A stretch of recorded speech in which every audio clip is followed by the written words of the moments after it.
Programme time line सां गॾु आऊं आहियां असद मुमताज़। काल जेको कुझु थियो उहो मुशर्रफ जा आख़िरी ॾींहं यादि अचनि पिया। इमरान ख़ान खे लंदन भॼणु कोन ॾींदासीं, आवाम असां न ॾिसे पियो, उन करे अदम एतमाद वारो रिस्क खणणो पवंदो। मरियम नवाज़ मुस्लिम लीग नून जी मरकज़ी नायब सदर मरियम नवाज़ जो इहो चवणु आहे। असां ॿिए पासे ॾिसूं था पिया त अदम एतमाद वारी हिकु तहरीक आहे, उन में हाणे जहांगीर तरीन ग्रुप असांखे एक्टिव थींदे नज़र अचे पियो। जहांगीर तरीन ग्रुप जे मेंबरनि जहांगीर तरीन खे तजवीज़ ॾिनी आहे त नून लीग सां कुर्बत वधाई वञे ऐं उन्हनि सां मामला सिधा कया वञनि। काफ लीग इन तमामु तर मामले में पंहिंजो वज़न कीअं वधाईंदी, कहिड़ी हिकमत अमली इख़्तियार कजे। काफ लीग जी क़यादत पिणु असांखे मुतहरिक नज़र अचे पई। मीटिंग्स थियनि पियूं, मुलाक़ातूं थियनि पियूं ऐं अॼु अहम मीटिंग थी आहे चौधरी परवेज़ इलाही जी सदारत में काफ लीग जी पिणु। हाणे तमामु तर मामले में हुकूमत दिफ़ाई पॉलिसी अख़्तियार कई आहे त अदम एतमाद में हुकूमत जी दिफ़ाई पॉलिसी कहिड़ी हूंदी, उहा इहा हूंदी त नाराज़ जेके इतिहादी आहिनि उन जूं नाराज़गियूं ख़तमु कयूं वेंदियूं, उन जूं शिकायतूं ख़तमु कयूं वेंदियूं। न सिर्फ़ु एतिरो बल्कि उन्हनि खे ख़ुशि पिणु कयो वेंदो।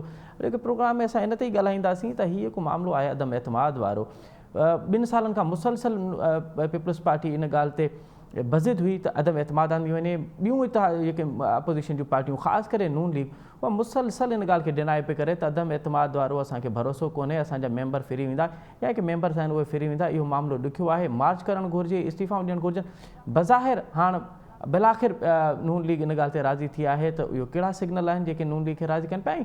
ख़ासि करे हुकूमत लाइ हिन वक़्तु सभ खां वॾो चैलेंज कहिड़ो आहे जॾहिं अपोज़िशन सभु मुतहद थींदे नज़र अचे। प्रोग्राम में इन ते ॻाल्हाइबो, हिन असांखे प्रोग्राम में जॉइन कयो आहे नुसरत वाहिद साहिबा, मरकज़ी अॻवान आहिनि तहरीक इंसाफ़ जी, क़ौमी असम्बली जी मेंबर आहिनि। उन सां गॾोगॾु तंज़ीला कंबराणी पाण सिंधी असम्बली जी मेंबर आहिनि, पीपल्स पार्टी सां तदन तालुक़ु आहे। मखदूम मोहसिन साहिबु हूंदो, GDA जो अॻवान आहे, उन सां गॾोगॾु आरजा अंसारी हूंदो, मुस्लिम लीग नून जो अॻवान आहे। नुसरत वाहिद साहिबा, आपसे प्रोग्राम का आगाज़ करते हैं। अपोजिशन का ये कहना है कि जो सबको मशवरे देता था कि घबराना नहीं है, अब वो खुद घबराना शुरू कर दिया उसने, क्या कहेंगे आप? मसलन कैसे? बिस्मिल्लाहिर्रहमानिर्रहीम, बहुत शुक्रिया आपका अपने प्रोग्राम में इनवाइट करने का। जी देखें, अगर प्राइम मिनिस्टर ये बात करते हैं कि घबराना नहीं है तो उसका एक खास एक आप ये समझिए कि एटीट्यूड है उनका जिंदगी की तरफ कि वो कभी भी किसी भी मुश्किल मरहले से घबराए खुद नहीं है। वो चाहते हैं कि जो उनके फॉलोअर्स हैं, उनके अवाम जो है वो वाकई किसी परेशानी में घबराए मत, क्योंकि घबराने से इंसान जो काम कर भी रहा होता है वो भी गलत हो जाता है। तो यहाँ आपको प्राइम मिनिस्टर तो किसी सूरत में ऐसा नहीं लगेगा कि वो घबरा गए हैं या कोई ऐसी सिचुएशन होगी है। आपने उनके मतलब चेहरे पे उनका एटीट्यूड, उनकी चाल ढाल, हर चीज़ में एक कॉन्फिडेंस नजर आता है हमें कि वो जो हम लोगों की मीटिंग्स भी होती हैं, पार्लियामेंट मीटिंग या दूसरी, उसमें कभी ऐसा नहीं हुआ कि वो घबराए हुए लग रहे हो। हाँ, और ये और होता है कि कुछ हमारे PTI के लोग थोड़े से शक्लें बना के बैठे होते हैं कुछ, तो उनको भी तसल्ली वो देते हैं कि नहीं, वक्त तो जाहिर है मुश्किल आना ही है। जब मुल्क एक इंतहाई मुश्किल सिचुएशन में है, आपको पता है कि यहाँ पे जिस तरह हम लोगों ने हुकूमत संभाली, उस तरह उस वक्त से लेके अब तक एक के बाद दूसरी, दूसरी के बाद तीसरी परेशानी आती ही रही। लेकिन अब जो सबसे बड़ा इंसिडेंट हुआ है वो कोरोना का है, जिसके बाद पाकिस्तान नहीं, पूरी दुनिया ही बेइंतहा महंगाई की जद में चली गई और सिर्फ यही एक माइनस पॉइंट है हमारे पास जिसके ऊपर आप कह सकते हैं कि हाँ जी, PTI की हुकूमत में महंगाई हुई। लेकिन अगर आप देखें पिछली हुकूमतों में तो पीपल्स पार्टी के दौर में भी पहली दफा तो नुसरत वाहिद साहिबा आप ये कह रही हैं कि नुसरत वाहिद साहिबा आप ये कह रही हैं कि अपोजिशन भले मुतहद हो जाए, अपोजिशन भले कितनी भी मुतहरिक क्यों ना हो जाए, अपोजिशन भले अदम एतमाद की तहरीक जो है वो असम्बली में लाए, वज़ीर आज़म घबरा नहीं रहे। बिल्कुल नहीं घबरा रहे, क्योंकि मेरे ख्याल में पिछले 2 साल से अगर आप सिर्फ मेरी ही क्लिपिंग निकाल के देख लें मुख्तलिफ TV चैनल्स पे, तो आपको पता चलेगा कि right from the very beginning मैं यही बात कर रही हूँ कि इनको कर लेने दे जो ये करना चाहते हैं। जल्द से जुलूस, protest, rally, train rally, whatever जो भी चीज़ है उसको अगर ये करना चाहते हैं तो ये करें, बिल्कुल करें, इनको करना चाहिए। खाके अपोजिशन में है, जब भी हम भी थे तो हमने भी बहुत कुछ किया था, लेकिन हुकूमतें इन चीज़ों से नहीं गिरती।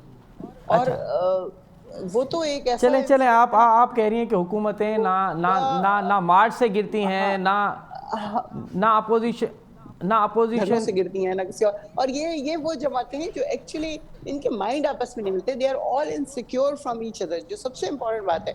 इसलिए ये बार बार कभी पीपल्स पार्टी अलग हो जाती है, कभी वो कोई और बहाना कर लेते हैं, कोई ये कोई और, ये चाहते हैं अदम एतमाद लेके आए तो अदम एतमाद ले आए।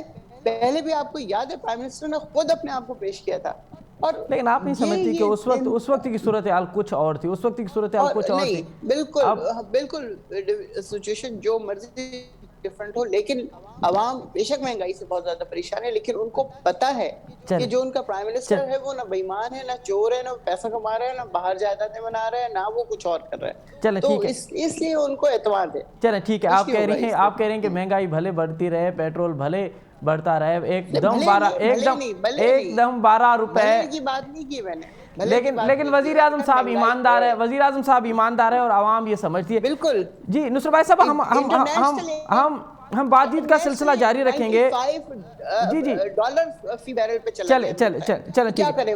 ठीक है ठीक है 10 अरब डॉलर की सब्सिडी दे रहे हैं प्राइम मिनिस्टर, आपको पता ठीक है ठीक है है इस वक्त। ठीक है। हम बातचीत का सिलसिला जारी रखेंगे और आपसे ये ज़रूर मालूम करेंगे कि अब दिफाई हिकमत अमली क्या होगी और आपके इत्तेहादी कैसे देख रहे हैं, पीपल्स पार्टी कैसे देख रही है, नून लीग कैसे देख रही है। इस पर तमाम पार्टियों का मौके भी लेंगे, लेकिन सबसे पहले यहाँ लेते छोटा सा ब्रेक और ब्रेक के बाद प्रोग्राम में दोबारा हाजिर होंगे। अजी प्रोग्राम एक दफ़ो ॿीहर अव्हांखे भली कार वक़्फ़े खां में असां ॻाल्हाए रहियासीं तो अपोज़िशन मुतहद आहे अदम एतमाद लाइण लाइ हुकूमत पंहिंजी दिफ़ाई पॉलिसी अख़्तियार कई आहे ऐं दिफ़ाई पॉलिसी इहा आहे त इत्तेहादियुनि खे जेको आहे उहो इत्तेहादियुनि जूं नाराज़गियूं ख़तमु कयूं वेंदियूं, उन जी शिकायतुनि जो अज़ालो कयो वेंदो। न सिर्फ़ु एतिरो बल्कि हाणे उन्हनि खे ख़ुशि पिणु कयो वेंदो। छा हुकूमत जी इहा दिफ़ाई पॉलिसी केतिरी असरअंदाज़ थींदी, हिते ॻाल्हाईंदासीं प्रोग्राम जे हिन हिसे में बि। राजा अव्हां ॿुधो पिया नुसरत वाहिद साहिबा जो, उहो चए पई त असां घबरायूं नथा, अपोज़िशन जेको वणे थो करे, असांखे को फ़र्क़ु नथो पवे।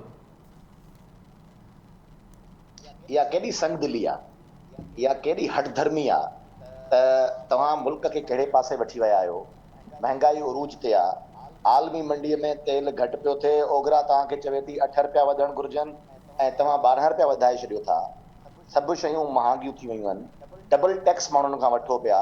यानी असां जेकॾहिं कंहिं जनरल स्टोर ते वञूं ऐं 4-5 शयूं वठूं, 5-10 हज़ार रुपए जो बिल ठहे, हर हिकु शइ ते 17% GST ॾियूं, वरी टोटल बिल ते बि 17% GST ॾियूं। एॾे डबल तव्हां माण्हुनि खां वठो पिया टैक्स। ऐं उन जे बावजूद बि तव्हां केॾा सितम ज़रीफ़ा माण्हू आहियो, केॾा संगदिल माण्हू आहियो जो तव्हां चओ था असांखे को ख़ौफ़ न आहे। बाबा अपोज़िशन को पंहिंजे ज़ाती एजेंडा जे लाइ तव्हांजे ख़िलाफ़ अदम एतमाद पई आणे। ही हिकिड़ो टोकन ऑफ एजुटेशन आहे, डेमोन्स्ट्रेशन आहे अवाम जे तरफ़ां। अवाम जा नुमाइंदा इहो तव्हांखे ॿुधाइणु चाहिनि था त तव्हां हिन लाइक़ु न आहियो त तव्हां हाणे वधीक देरि ताईं हुकूमत में वेहो। इन करे तव्हांजे ख़िलाफ़ अदम एतमाद पियो अचे अवाम जे नुमाइंदनि जो, अवाम जे तरफ़ां। त अवाम तव्हांजे मथां अदम एतमाद थो करे, अवाम खे तव्हां ते को एतमाद न रहियो आहे। जे वधीक अरसो तव्हां हुकुमरान रहियो, हिन हुकूमत में रहियो, त तव्हां हिन मुल्क जो अञा वधीक बेड़ो ग़रक़ कंदो। इन करे महिरबानी करे असांखे माफ़ कयो। राजा नुसरत वाहिद साहिबा जो जेको मौक़िफ़ आहे उहो त पंहिंजे हथ, पर असां ॾिसूं था पिया हिकु ट्रैक रिकॉर्ड रहियो आहे अपोज़िशन जो, ख़ासि करे हीअ के 3 साल रहिया आहिनि इमरान ख़ान जी हुकूमत जा। अपोज़िशन त कॾहिं असांखे मुतहद थींदे नज़र न आई आहे, सवाइ हिकु जाइ ते जॾहिं हफ़ीज़ शेख जी इलेक्शन थी त अपोज़िशन असांखे मुतहद नज़र आई। उनखां सवाइ त किथे बि अपोज़िशन मुतहद नज़र न आई आहे। सेनेट में लीडर ऑफ अपोज़िशन जे हवाले सां ॾिसूं पिया या गुज़िरियल के 3 सालनि जो जेको ट्रैक रिकॉर्ड रहियो आहे, हिन दफ़े अव्हांखे कहिड़ा सिग्नल मिलिया आहिनि, काॾां जो अव्हांखे इशारो मिलियो आहे जो अव्हां सभु ख़ुदि अव्हां जी पार्टी अदम एतमाद ते राज़ी थी वई आहे, जेका पहिरें ॾींहं खां बज़द हुई त न बाबा अदम एतमाद त असां न कंदासीं? न ॾिसो, इन में के बि बराए न आहिनि त PDM जे अंदरि कुझु रिफ्ट्स रहियूं मुख़्तलिफ़ इशूज़ ते, पर उन जो मक़सदु हरगिज़ इहो न हुयो त PDM में जेकॾहिं अपोज़िशन जमातूं कंहिं हिकिड़े नुक़्ते ते गॾु नथी सघियूं त उनजो इहो मक़सदु न हो त को हुकूमत खे सपोर्ट थियूं कनि। उन्हनि जा पंहिंजा कुझु इशूज़ हुया, इस्तीफ़ाउनि जे मामले जा इशू हुया, ॿिया कुझु मामला हुया, जंहिंजे करे उहो तव्हां ॾिठो त माज़ी में इन क़िस्म जूं इख़्तिलाफ़ात रहिया आहिनि। पर अपोज़िशन हमेशह हिकु नुक़्ते ते ज़रूरु रही आहे, उहो नुक़्तो आहे त कहिड़े बि तरीक़े सां हिन मौजूदा हुकूमत खे घर वञणो घुरिजे ऐं हिन मौजूदा हुकूमत मां जान छॾाइजे ऐं फ्री एंड फेयर इलेक्शन जी राह हमवार कजे। ऐं जेके माण्हू इलेक्शन जे मथां, जेके धुरियूं इलेक्शन जे मथां असरअंदाज़ रहियूं आहिनि, उन्हनि धुरियुनि खे इहो सम्झाइजे त इहो तव्हांजो कमु न आहे। राजा इहो कहिड़े बि तरीक़े सां छा मुराद आहे? आवाज़ तव्हांजो न आयो। मतिलबु अव्हां हिकु ॻाल्हि पिया चओ त कहिड़े बि तरीक़े सां, बसि हिन हुकूमत मां जान छॾाइणी आहे, त कहिड़े बि तरीक़े मां छा मुराद आहे? तव्हां चओ था पिया त जंहिं तरीक़े सां माज़ी में अव्हां जूं हुकूमतूं किरंदियूं रहियूं आहिनि, अव्हां साॻी एक्सरसाइज़ दोहराइण चाहियो था पिया? ॿिनि तरीक़नि मां कहिड़े बि तरीक़े, हिकिड़ो त आइनी तरीक़ो आहे जेको पार्लियामान जे अंदरि अदम एतमाद जो तरीक़ो आहे, ॿियो अवामी तरीक़े सां त अवामी एजुकेशन वधाए करे हिन हुकूमत खे मजबूर कजे त इस्तीफ़ा ॾेई वञनि। इन ॿिन्ही मां कहिड़े बि तरीक़े सां चाहियूं था त ही हुकूमत कर वञे ऐं फ्री एंड फेयर इलेक्शन्स थियनि। बुनियादी तौर ते हिन वक़्तु तव्हां ॾिसी रहिया आहियो त जेको मुल्क जो हशर आहे, केरु उहो माण्हू हूंदो, केरु उहो अहिड़ो सियासतदान हूंदो जेको चाहींदो त हुकूमत अञा पंहिंजो वक़्तु पूरो करे या हिन हुकूमत जे ख़िलाफ़ को एजिटेशन न थियणु घुरिजे। मां सम्झां थो त असां जेका इहा मूव कई आहे, लॉन्ग मार्च जी मूव आहे ऐं प्लस अदम एतमाद जी मूव करणु वञूं पिया, हिन जो बुनियादी मक़सदु इहो आहे त असां अवाम जे दिलनि जी तर्जुमानी पिया कयूं, माण्हू उन्हनि खां बेज़ार वेठा। चलो मखदूम मोहसिन साहब, इत्तेहादनि जूं नाराज़गियूं ख़तमु पियूं थियनि, उन्हनि जी जेके शिकायतूं हुयूं उन्हनि जो अज़ालो पियो थिए ऐं उन्हनि खे ख़ुशि कयो पियो वञे, अवां जूं नाराज़गियूं कीअं ख़तमु थींदियूं, अवां कीअं ख़ुशि थींदो? ॾिसो, थैंक यू साईं, तव्हां अॼु हिन मौक़िफ़ ते मुंहिंजो मौक़िफ़ वरितो। असल में साईं ॻाल्हि इहा आहे त ॾिसो, इत्तेहादी त ठीकु आहे, तव्हां कंहिं मेंबर खे केॾी महिल तव्हांखे ज़रूरत हुजे, जेके इलेक्टेड मेंबर्स आहिनि या जेको असेंबली में जेको नंबर आहे, तव्हां हुनखे 2-4 फंड रिलीज़ करे ॾेई छॾियो या हुन सां तव्हां मीटिंग करे छॾियो, हुनजो टाइम पेंडिंग हुजे, त इहा इन सां पाकिस्तान जी आवाम जो मसइलो हल कोन थींदो। मेन शइ आहे त असां जो मुल्क हींअर तमामु ॾुखे दौर खां गुज़रे पियो। कल्ह बि जीअं हींअर तव्हां ॾिसो त पेट्रोल जी प्राइज़िस पाकिस्तान जी तारीख़ में पहिरें मरतबा 12 रुपए जे हद तक वधियूं आहिनि। पहिरीं कॾहिं बि इन हद तक एतिरी इंक्रीज़ कान थी आहे। वरी उन खां पोइ जंहिं महिल ॻाल्हायूं था त ठीकु आहे, असांजा कोलिजन पार्टनर्स, असांजा इत्तेहादी दोस्त चवनि था त आलमी दुनिया में मार्केट किरे पई, पर मूंखे हिकिड़ी शइ सम्झ कान थी, जॾहिं तव्हां करंसी ते गौर कंदो त पोइ जॾहिं अफ़गानिस्तान जी करंसी स्टेबलाइज़ पई थिए, ठीकु आहे, इंडियन करंसी उते ई बीठी आहे जिथे हुई, असांजी करंसी डिवैल्यू पई थिए। उन खां अलावा ओवरऑल जेसीं ताईं ॾिसो न, कंहिं मेंबर खे वठी अचणु, 2-3 मेंबरनि जा के 2 फंड रिलीज़ करे छॾणु, 2 मेंबरनि सां मुलाक़ात करे तव्हां हुनखे राज़ी करे छॾणु, इन सां अवाम जो मसइलो हल कोन थींदो। मूंखे हिकिड़ी शइ सम्झ कान थी अचे, असांजा दोस्तनि जो असांजो मेन, तव्हां जीअं पॉइंट ते अचां, तव्हांजो मुतालबो हिकिड़ो, असांजो मुतालबो डे 1 खां वठी इहो 2018 खां वठी त ख़ुदारा जे पैटर्न ते 2013 खां वठी 18 ताईं वफ़ाक़ी हुकूमत ऐं सिंध हुकूमत जे विच में जेका अंडरस्टैंडिंग रही, जंहिं तहत हिक ॿिए जे मामलनि में इंटरफेरेंस न रही 5 साल, त उहा ई त उन शइ खे तव्हां फॉलोअप न करियो, उन शइ खे उन पॉलिसी खे तव्हां कंटिन्यू न कयो, तव्हां सिंध जे माण्हुनि खे फोकस कयो, सिंध जी आवाम खे फोकस कयो। हाणे उहे चवंदा आहिनि 4 साल गुज़री विया, 4 साल खां पोइ हाणे सिंध खे फोकस वरी। अवां तमामु मामले में किथे आहियो, अवां जूं नाराज़गियूं किथे आहिनि, अवां त मतिलबु नज़र ई न पिया अचो। अवां जी जेका मिनिस्टर साहिबा आहे उहा बि किथे नज़र न पई अचे त को हुनजो को असराए थो को। ॾिसो, असां वटि असांजा टोटल आहिनि 3 मेंबर्स नेशनल असेंबली में, 14 मेंबर्स आहिनि प्रोविंशियल असेंबली सिंध वारी में। असां पंहिंजो हमेशह असांजी पॉलिसी रही आहे, जिथे बि असांखे इख़्तिलाफ़ु करणो हूंदो असीं पंहिंजो इख़्तिलाफ़ु कयूं था, उहो बेटनि वारो मामिलो हुजे या सिंध जी लॉ एंड ऑर्डर जी सिचुएशन हुजे या XYZ का ॿी सिचुएशन हुजे, पर ओवरऑल हमेशह सूबे खे निगलेक्ट कयो थो वञे। जी मेंबर असांजी त थी हिकिड़ी मेंबर उनखे थी खणी पासे ते रखो, पर ओवरऑल तव्हां ॿियनि दोस्तनि खे ॾिसो, ॿिया जेके कॉलेजनि पढ़नि था उन्हनि खे निगलेक्ट कयो थो वञे।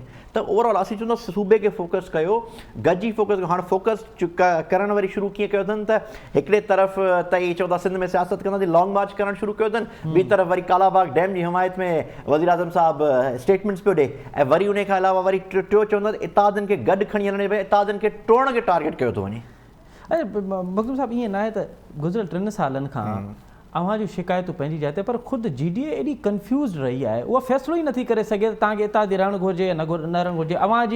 अवां जी क़यादत, मिसाल सरदार रहीम चयो त हीअ त न आहे। सरदार रहीम पहिरीं ॻाल्हि त सरदार रहीम असांजी क़यादत कान्हे, सरदार रहीम असांजी पार्टी जो वर्कर आहे। सरदार रहीम तव्हांजी पार्टी जो वर्कर आहे, साहब क़यादत सरदार रहीम मिसाल सरदार रहीम हाणे जनरल सेक्रेटरी, उनजो जेको बि जेका स्टेटमेंट आहे उहा त फंक्शन लीग ऐं GDA जी स्टेटमेंट मञी वेंदी, उहो चए थो त न आहे लन, उनजे बावजूद बि अवां आयो।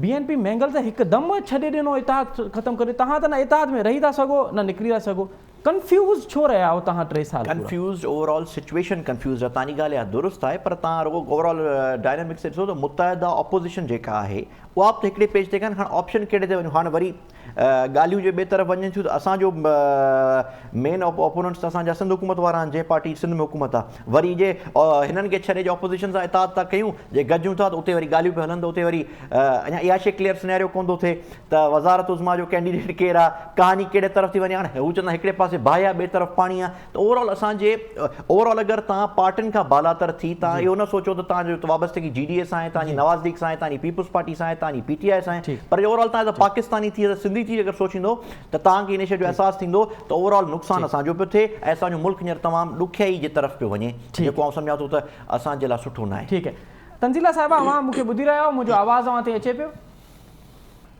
मूंखे तव्हांजो आवाज़ क्लियर अची रहियो आहे। जी जी अच्छा तनिषा साहब अवां वीडियो ऑन कजो प्लीज़ ऐं ॿियो इहो ॿुधाइजो त अदम एतमाद ते चलो अवां राज़ी करे वरितो नवाज़ लीग खे ऐं ॿियूं जेके इत्तेहादी पार्टियूं आहिनि अपोज़िशन जूं इत्तेहादियूं कामयाबी कीअं कंदो कहिड़ी हिकमत अमली त तव्हांखे मतिलबु तव्हां एॾा पुरुमीद आहियो त अवां अदम एतमाद जी रित बि आणींदो ऐं अवां कामयाब बि थींदो?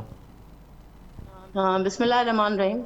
असां बिल्कुलु पुर एतमाद आहियूं ऐं असां हिकिड़े ई टाइम ते सिर्फ़ु पार्लियामेंट जे अंदरि बेएतमादी जी रित ॾियणु न पिया वञूं बल्कि असां रोडनि ते निकिता आहियूं छो जो पाकिस्तान पीपल्स पार्टी हिकु जमहूरियत पार्टी आहे ऐं असां जमहूर ते यकीन रखूं था। सुभाणे असांखे ख़बर आहे ही जेके सिलेक्टेड वेठल आहिनि न जॾहिं हिननि ते बेएतमादी जी रिथ थींदी त ऐं उहा कंफर्म थींदी ऐं उहा पास बि थी वेंदी हली ऐं पोइ इहो चयो वेंदो त असां ते ज़बरदस्ती कयो वियो हॉर्स ट्रेडिंग कई वई हीअ जेके हींअर सां हल्की फुल्की मौसीक़ी शुरू थी वई आहे। असां चाहियूं था जॾहिं असां कराची खां इस्लामाबाद पहुचूं तॾहिं हिननि खे ॿुधायूं त पूरे पाकिस्तान जी अवाम हिननि जे केतिरे ख़िलाफ़ आहे ऐं कीअं अवाम हिननि जे ज़ुल्मनि जे ख़िलाफ़ रोडनि ते निकिरी आई आहे ऐं अवाम कहिड़ी तरह सां बेएतमादी जी रिथ पेश करे चुकी आहे ऐं मंज़ूर इस्लामाबाद ताईं पहुचंदे उहा करे चुकी आहे। मतिलबु जेके बि असांजा MNAs आहिनि उहे यकीनन अवाम जे वोटनि ते आया आहिनि इन ई अवाम उन्हनि खे वोट ॾेई भले असां त चऊं था सिलेक्टेड आहिनि हू सम्झनि था त हू वोट खणी आया आहिनि त उहो अवाम उन्हनि खे ॿुधाए रहियो आहे त उन्हनि जी मर्ज़ी छा आहे। उहा अवाम उहो जमहूर बेएतमादी जी रिथ इहा 27 तारीख़ खां 8 तारीख़ जे विच में पूरो पाकिस्तान ॾेई छॾींदो। उन खां पोइ बि जेकॾहिं इहे MNAs पार्लियामेंट में नथा सपोर्ट कनि या उन्हनि खे लॻे थो त असांखे हिननि अवाम जी राय खे इज़त नाहे ॾियणी त इहो क्लियर कट हूंदो त इहा उहा ई सिलेक्टेड माण्हू हूंदा जेके अवाम सां गॾु न आहिनि ऐं जिन खे ख़बर आहे त ॿीहर जॾहिं बि वरी पार्लियामेंट में ईंदा त उन में हरगिज़ जमहूर या अवाम जी मर्ज़ी न हूंदी उहे वरी ईअं ई सिलेक्ट थींदा या ईअं ई हवाई जहाज़ में अची किरंदा मथे ही उहे ई माण्हू हूंदा। बाक़ी हर उहो MNA जंहिंखे इहो यकीन आहे त पाकिस्तान जमहूरिया पाकिस्तान आहे ऐं हिते जमहूर जी हलंदड़ आहे ॻाल्हि त यकीनन उहा जमहूर जी मर्ज़ी जे मुताबिक़ असांखे 100% यकीन आहे त इहा बेएतमादी जी रिथ रोडनि ते ऐं पार्लियामेंट जे अंदरि 100% इहा कामयाबी सां तय थींदी। इन करे असां तमामु ज़्यादा रिलैक्स आहियूं। हिन रिथ खे कामयाब करण जी त हिकु तरफ़ लॻी रहियो आहे त गवर्नमेंट ख़ुदि कोशिशि करे रही आहे। अच्छा अवां चओ पिया त गवर्नमेंट ख़ुदि कोशिशि करे रही आहे पर नुसरत वाहिद साहिबा चयो त एहतिजाजनि सां धरणनि सां हुकूमतूं ख़तमु न थींदियूं। चलो असां मनी बि वरितोसीं हुकूमत एहतिजाजनि सां ख़तमु न थींदियूं हिकिड़ी ख़ासि सिग्नल जी बि ज़रूरत हूंदी आहे ख़ासि करे पाकिस्तान नहीं मैं तंज़ील ख़ासि सिग्नल जी ज़रूरत आहे वो ख़ासि सिग्नल अवांखे केतिरे ताईं मिलियो आहे? बिल्कुलु न असांजो हरगिज़ इरादो इहो कोन्हे त असां वञी PTV ते हमिलो कंदासीं असां कोर्टुनि ते हमिलो कंदासीं असांजो अहिड़ो को बि इरादो न आहे छो जो इहे सिर्फ़ु उहे माण्हू करे सघनि था जिन खे जॾहिं बंदि गली में फासी पवंदा आहिनि ऐं पोइ सम्झ में न ईंदो आहे वेही रहनि। असां कहिड़ी बि पंहिंजी जेका मार्च खे अहिड़े गैर जमहूरी शइ सां नथा कयूं असां उनखे मिलायूं नथा। असांखे ख़बर आहे मूं हिकिड़े ख़ासि सिग्नल जो सुवाल कयो त को ख़ासि सिग्नल जॾहिं मिलंदो आहे तॾहिं हुकूमत अचां पई उन ई तरफ़ अचां पई त पहिरियों तव्हांजो पोर्शन इहो हुयो सेकेंड पोर्शन तव्हांजो सिग्नल वारो जेको तव्हां ॻाल्हि कई त उहे पार्टीज़ या उहे चंद माण्हुनि जो गिरोह जेको आङुर उथण जो इंतज़ारु करे रहियो हुजे त जॾहिं एम्पायर जी आङुर उथंदी उहे यकीनन अहिड़े क़िस्म जूं ॻाल्हियूं करे सघनि था। उहे माण्हू यकीनन अहिड़े क़िस्म जूं ॻाल्हियूं करे सघनि था जेके जॾहिं महांगाई थिए त चवनि ॿ मानी हिकिड़ी मानी घटि खाई वठो उहे यकीनन अहिड़ी ॻाल्हि करे सघनि था जिन जो जमहूर सां जिन जो पाकिस्तान जी अवाम सां जिन जो कोई दुनिया में रहंदड़ माण्हुनि जे एहसासनि सां कोई वास्तो न हुजे उहे यकीनन अहिड़ी ॻाल्हि करे सघनि था। जेके माण्हू जॾहिं चवंदा हुजनि त तव्हांखे पेट्रोल महांगो थी वियो आहे त तव्हां पंधि शुरू करियो घटि पेट्रोल इस्तेमालु करियो उहे माण्हू जॾहिं टमाटो महांगो थी वञे तॾहिं चवनि थोरो इस्तेमालु करियो अहिड़ा नॉन सेंस रखंदा माण्हू यकीनन अहिड़ी ॻाल्हि करे सघनि था तो अहिड़े एम्पायर की आंगर खजंदी या कोई इशारो थी। ठीक है नुसरत वाहिद साहब ये एम्पायर आप भी आपके साथ है? पहले भी एम्पायर प्राइम मिनिस्टर ने बताया था कि वो एम्पायर अल्लाह की उंगली को कह रहे थे वो अल्लाह का इशारा होगा तो हम हुकूमत में अल्लाह की तरफ से हुक्म होगा तो हम हुकूमत में आएंगे नहीं तो जाहिर है नहीं आएंगे। मुसलमान होने के नाते आपको पता है एक पत्ता भी अपनी मर्जी से नहीं हिल सकता। खैर जी ये फरमा रही है कि जी बहुत महंगाई कर दी बहुत गदर मचा दिया मुल्क में और पता नहीं क्या क्या, लेकिन इनको शायद इनको नहीं पता या पता ही होगा, ज़ाहिर है एक्नॉलेज कैसे करेंगी कि ये जो दोनों पार्टियां जब इन्होंने शुरू किया था प्रोटेस्ट, उस वक्त टोटल इनकी जो इंटेंशन थी वो अबू बचाओ स्कीम थी। अच्छा, कि वो भी अपने वाले साहब को, चाचा को, कजन भाइयों को, सबको, अपने भाइयों को सबको बचाना था। और इधर भी यही हाल था कि बिलावल भुट्टो का मिशन ये था कि जी जरदारी साहब के ऊपर जो करप्शन के केसेस हैं वो सब खत्म हो जाए। तो मैं यहाँ पे सिर्फ इतनी बात कहना चाहती हूँ कि ये मुझे बताइए कि क्या पिछले हमारे 3 सालों में क्या हमारी हुकूमत के जो प्राइम मिनिस्टर हैं उनकी 18 फैक्ट्रियां लग गई? क्या मोटरवे का रिकॉर्ड जला दिया? क्या कर्ज उतारो मुल्क समारोह का रिकॉर्ड जला दिया? एलडीए के प्लॉट जो लाहौर के थे उनका रिकॉर्ड जला दिया? मोटरवे बस मुल्तान का रिकॉर्ड जल गया? सस्ती रोटी स्कीम का रिकॉर्ड जल गया? नंदीपुर पावर प्लांट का जल गया? दानिश स्कूल की स्कीम जल गया? ये क्या है? ये करप्शन नहीं है तो क्या है? कोई एक रिकॉर्ड ये तो राजा अंसारी से ये सवाल तो हम राजा अंसारी से जरूर मालूम करेंगे। हाँ जी, पूछिएगा जरूर। जी। लेकिन मुझे बताएं, कोई 4 सालों में कोई सरकारी बिल्डिंग जली? कोई रिकॉर्ड जला? क्या प्राइम मिनिस्टर की कोई फैक्ट्रियां लगी? 18-15 फैक्ट्रियां इन्होंने लगा ली पिछले अपने अदवार में, हमारे प्राइम मिनिस्टर ने लगाई। भाई महंगाई पूरी दुनिया में है, ये इसको क्यों पीट रहे हैं? महंगाई पूरी दुनिया में है, करप्शन नहीं हुई, कोई रिकॉर्ड नहीं जला। लेकिन तो मुझे बताएं, आज कौन आया है पाकिस्तान में? पहली दफा कौन आया है पाकिस्तान में? पढ़े लिखे लोग, पता नहीं किस किस तरह के लोग एक्नॉलेज कर रहे हैं पूरी दुनिया में कि इस वक्त the best prime minister we can ever have, जिसको अपनी जात से कोई मतलब नहीं है। अगर ये लोग गिरा भी देते हैं, हुकूमत चली भी जाती है, तो मैं आपको बताऊं कि प्राइम मिनिस्टर को हुकूमत करने का कोई शौक नहीं है। वो सिर्फ पाकिस्तान को अपने पांव पे खड़ा करने के लिए आए थे।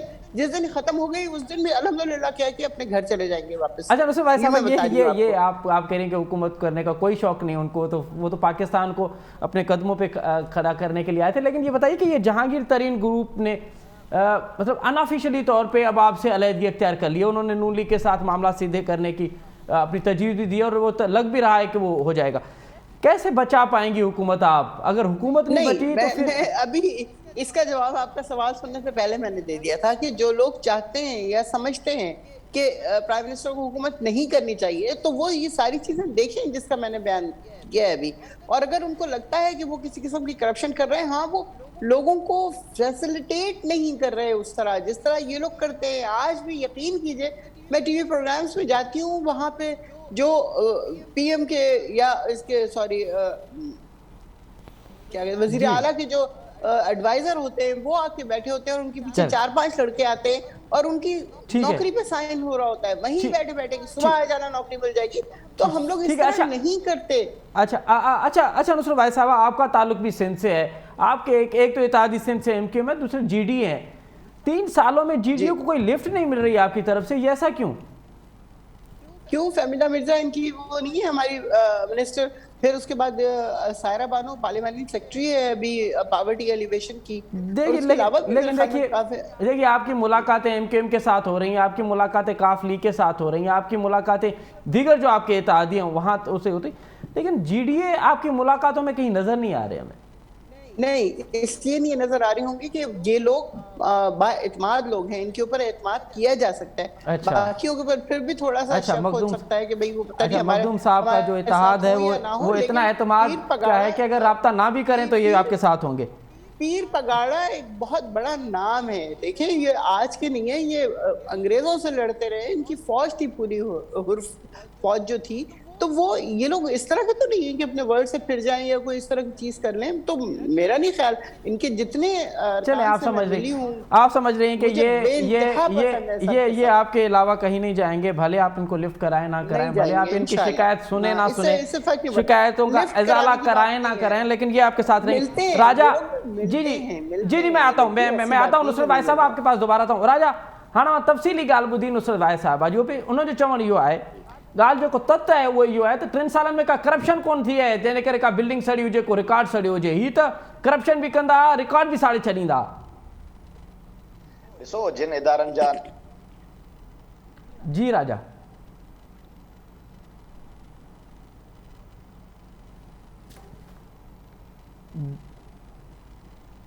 जी राजा राजा मुझे अनम्यूट कजो प्लीज़, मुझे आवाज़ अवां ते अगर अचे तो अनम्यूट कजो, मुझे आवाज़ अवां। जी राजा जी जी कंटिन्यू कजो प्लीज़।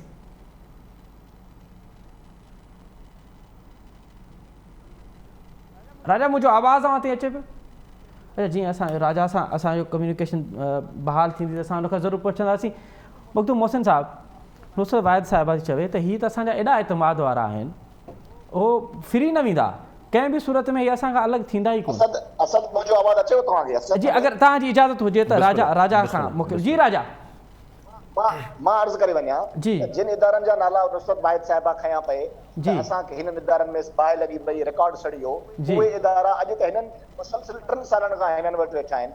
नवाज़ शरीफ़ साहब घर त रिकॉर्ड कोन खणी वियो, उहे अफ़सर हूंदा, उन्हनि अफ़सरनि खे तव्हां तफ्तीश कयो, उन्हनि खे इंक्वायरी कयो, इन्वेस्टिगेशन कयो, ख़बर पइजी वेंदी, दूध का दूध और पानी का पानी हो जाएगा। जी हो रही है इंक्वायरी, ऐसा तो नहीं कि इंक्वायरी नहीं हो रही। हिकिड़ी शइ जेका सॼी दुनिया ऐं सॼी क़ौम जी अॼु सड़ी, उहा सभिनी खे यादि आहे, उहा आहे वज़ीर इमरान ख़ान जेको बिजली ऐं गैस जा बिल साड़िया हुया।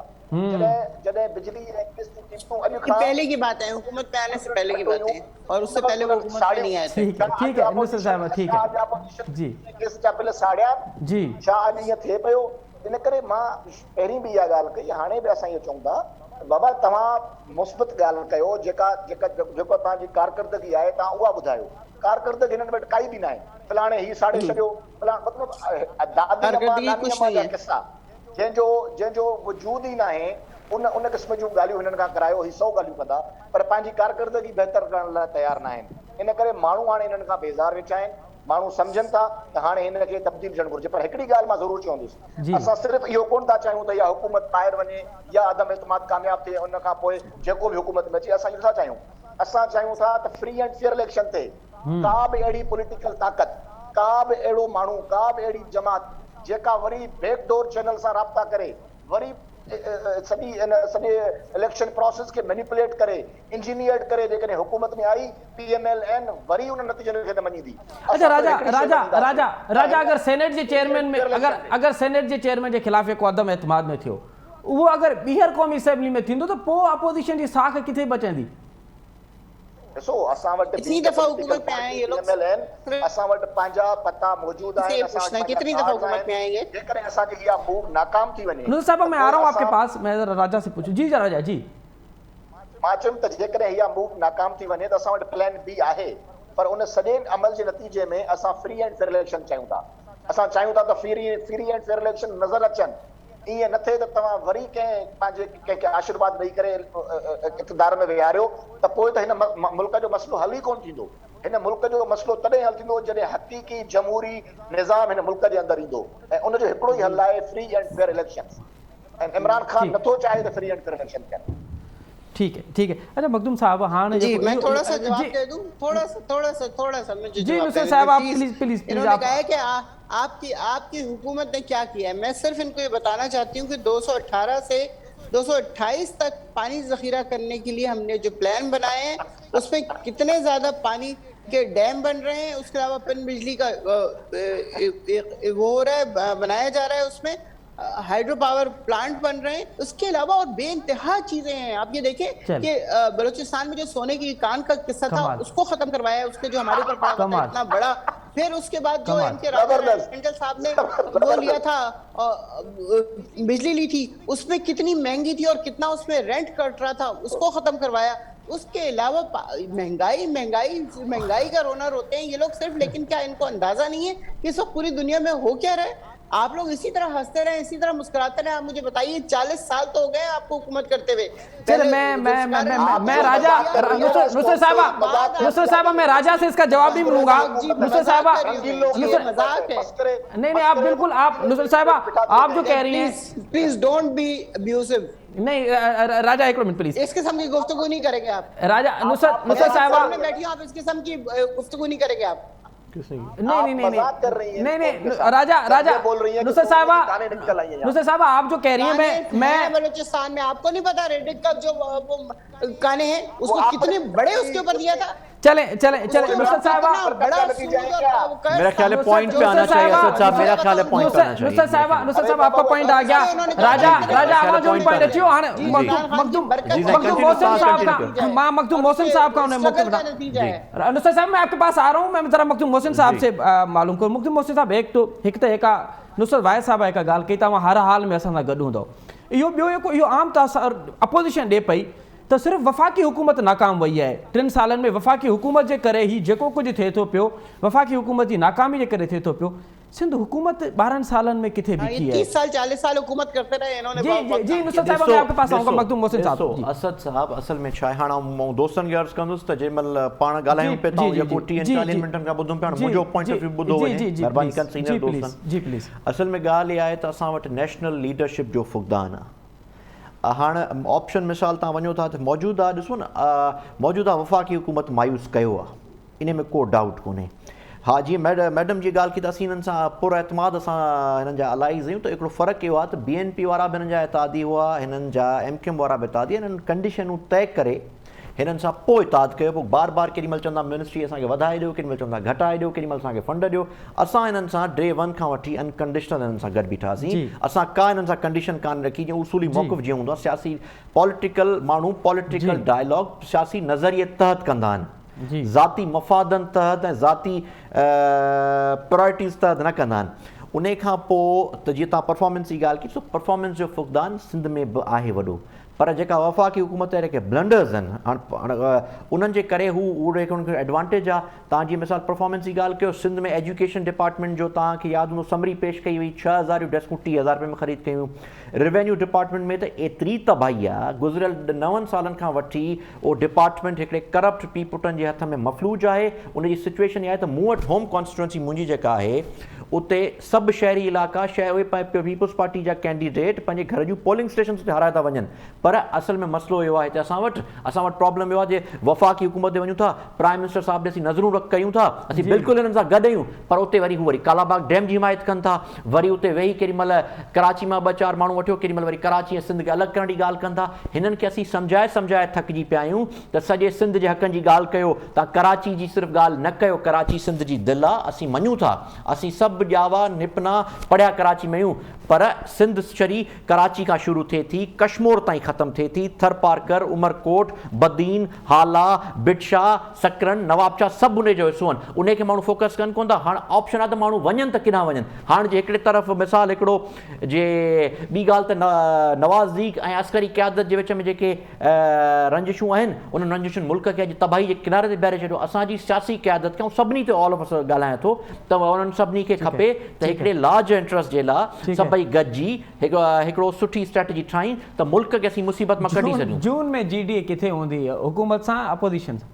ॾिसो उहो त स्ट्रेटजी ठिंजर चवणु क़बल वक़्तु हूंदो, पर हाणे आउं सम्झां थो त असां जे हाणे पार्टी जो असांजी जेकी CC जूं मीटिंगूं थियूं उन में खुली आउं चवंदुसि जे हाणे जे असां PTI हुकूमत सां गॾु बीठासीं त 2023 जी इलेक्शन में असीं माण्हुनि खे मुंहुं ॾेखारण जी पोज़ीशन में रहंदासीं। हाणे असांखे अलॻि थियणु खपे। ठीकु है। तंज़ीला साहिबा 40 साल नुसरत वाहिद साहिबा चयो 40 साल अवां हुकूमत कई आहे सिंध ते।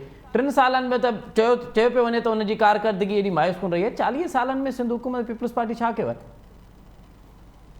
महिरबानी, असां 40 साल हुकूमत कई आहे। असां ईंदड़ बि काफ़ी साल हुकूमत जे लाइ तयारु आहियूं ऐं इहा शायदि तकलीफ़ ख़तमु कोन थींदी धणियुनि खे। उहा रहण बि खपे, छो जो जॾहिं टाइम आख़िरी वेझा ॾींहं अची वञनि हली।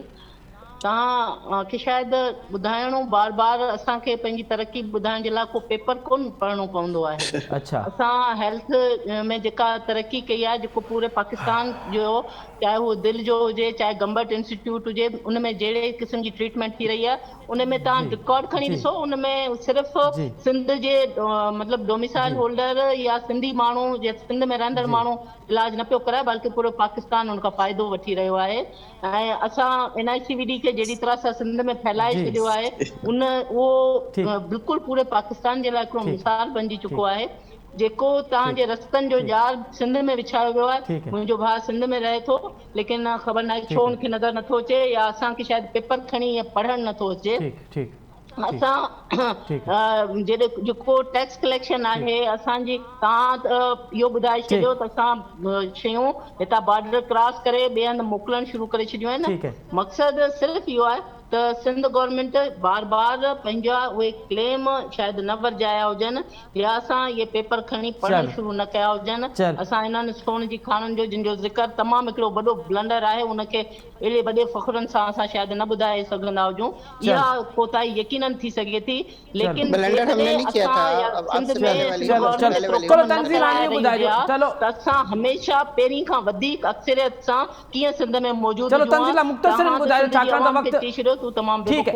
अवाम आहे जेका पीपल्स पार्टी खे सपोर्ट करे थी, मगर असीं सम्झूं था सिंधी माण्हू हिकिड़ी वॾी सियासी ऐं समाजी सोच रखंदड़ माण्हू आहे ऐं एतिरनि कोशिशुनि जे बावजूद बि इहा सिंध जी सोच हुई जेका उन्हनि आङुर खणण वारनि जे इशारे ते न हली ऐं मुकमल तरीक़े सां हिननि खे नाकामयाब करे सिंध में पीपल्स पार्टी वरी पहिरियां खां वधीक नंबरनि सां मौजूद आहे। उहो इन ॻाल्हि जो सबूत आहे त पीपल्स पार्टी कमु करे रही आहे। तॾहिं पीपल्स पार्टी सिंध असेंबली में 99 मेंबर जी मौजूदगी इन ॻाल्हि जो सबूत आहे त असां कम सिंध में कयो आहे ऐं सिंधी माण्हू उन कम खे ॾिसी सम्झी ही मैंडेट ॾिनो आहे। तव्हां त हींअर पंहिंजे ॻाल्हि ॿोल में अदी ऐं मुंहिंजे भाउ ॿुधाए चुका आहिनि त हिननि खे एतमाद पाण सां गॾु वेठलनि मां कंहिं ते आहे ऐं कंहिं ते हिननि खे यकीन आहे त असां सां गॾु केरु बीठो आहे। चयो त वज़ीर आज़म साहब खे परेशानी का कोन्हे त जेकॾहिं अॼु उन्हनि खां हुकूमत वई हली तूं माठ करे वञी वेही रहंदा। भेण जेकॾहिं अहिड़ो ई कुझु ख़ौफ़ हुजे न हुजे हा त वज़ीर आज़म जी तकरीर जेका लास्ट लाइव तकरीर उन्हनि कई हुई जेका आम माण्हुनि सां ॻाल्हि ॿोल कई हुई उनमें एतिरी परेशानी नज़र न अचे आई। उहो वज़ीर आज़म बिल्कुलु न हुजे हा जेको एतिरो परेशान हुजे हा त मूंखे जेकॾहिं कढियो वियो त आउं हीअं करे छॾींदसि। हुन हरगिज़ कोन चयो आहे त माठ करे वञी वेही रहंदसि। हुन चयो आहे त घणो कुझु करे वठंदसि। ऐं जेको करप्शन जी ॻाल्हि हुन खां पहिरीं थी हुई तव्हां करप्शन जा काफ़ी रिकॉर्ड ॿुधायो पर तव्हां इहो कोन ॿुधायो त वज़ीर आज़म सडनली एतिरो घणो